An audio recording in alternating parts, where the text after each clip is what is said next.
এখন যদি বিএনপি কিছু মনে করেন না, যদি একটা একটা ধাওয়া দেয়, অনেকের কিন্তু অস্তিত্ব থাকবে না। ধাওয়াটা যদি গত 15 বছর দিত তাহলে এই 1400 মানুষকে প্রাণ দিতে হতো না, এতগুলো মানুষকে অন্ধ আর পঙ্গু হতে হতো না। এই अरे बाप रे, ये तो धोती खोल रहा है।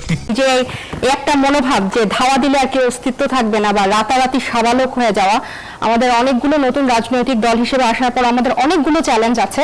তার মধ্যে এই একটা চ্যালেঞ্জ হচ্ছে এই সম্মানটুকু না পাওয়া এবং খাটো করে দেখা। হ্যাঁ, আপা যে বলেন বিএনপি যদি ধাওয়া দেয় তাহলে অনেকের অস্তিত্ব থাকবে না, আমি আমি আমি বলতে চাই এই ধাওয়াটা যদি গত 15 বছর দিত তাহলে এই 1400 মানুষকে প্রাণ দিতে হতো না, এতগুলো মানুষকে অন্ধ আর পঙ্গু হতে হতো না। এই যে একটা মনোভাব যে ধাওয়া দিলে আর কেউ অস্তিত্ব থাকবে না বা রাতারাতি সাবালক হয়ে যাওয়া, আমাদের অনেকগুলো নতুন রাজনৈতিক দল হিসেবে আসার পর আমাদের অনেকগুলো চ্যালেঞ্জ আছে।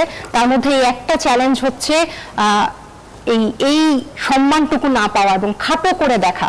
এই গণ অভ্যুত্থান নেতৃত্বদানকারী এতগুলা মানুষ, এতগুলা তরুণ, এতগুলা ছাত্র, এতগুলা ছেলে মেয়ে যে অভূতপূর্ব ইতিহাস বাংলাদেশে ঘটালো, তারা আমার মনে হয় যে যখন সেটা টকশো মঞ্চ হোক আর যেখানেই হোক, এই সম্মানের যে আমাদেরকে যে একটা নেগলেক্ট করা এবং আমাদের বক্তব্যকে যে ছোট করে খাটো করে দেখার একটা, এটা আমাদের নতুন রাজনৈতিক দলগুলোর অনেকগুলোর মধ্যে এটা অন্যতম একটা চ্যালেঞ্জ আমরা খুব ফেস করছি।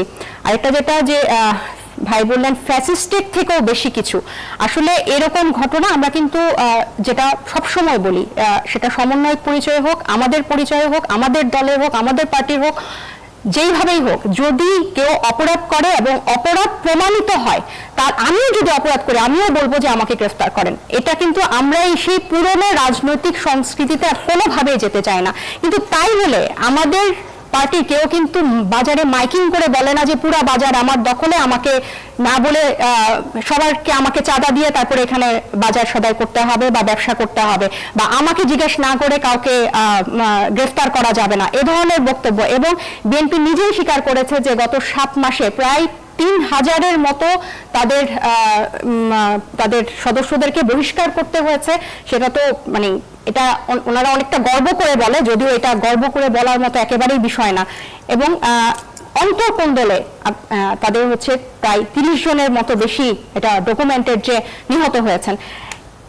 এইসব সেখানে একজন সমন্বয়ক বা একজনকে বিনা ইয়াতে তুলে নিয়ে গেল, অ্যারেস্ট হলো, এটাকে যদি আপনি বলেন যে ফ্যাসিস্টের থেকেও বেশি কিছু, এটা কিন্তু খুব দুর্ভাগ্যজনক একটা বিষয়। ফ্যাসিস্ট কিন্তু গত 15 বছর মানুষের ভোটাধিকার কেড়েছে, মানবাধিকার কেড়েছে, এতগুলো গুম খুন বিচার বহির্ভূত হত্যা, মানে কি না করে নাই। এরকম একটা নৃশংস পিশাচ গণহত্যাকারী একটা রেজিমের সাথে বা একটা ইয়ার সাথে যদি আপনি এরকম একটা ঘটনাকে একটা অন্তর্বর্তী সরকারের অবস্থা, একটা আমরা খুব নাজুক অবস্থায় আছে, এটা যদি আপনি তুলনা করেন, এটা খুবই দুঃখজনক।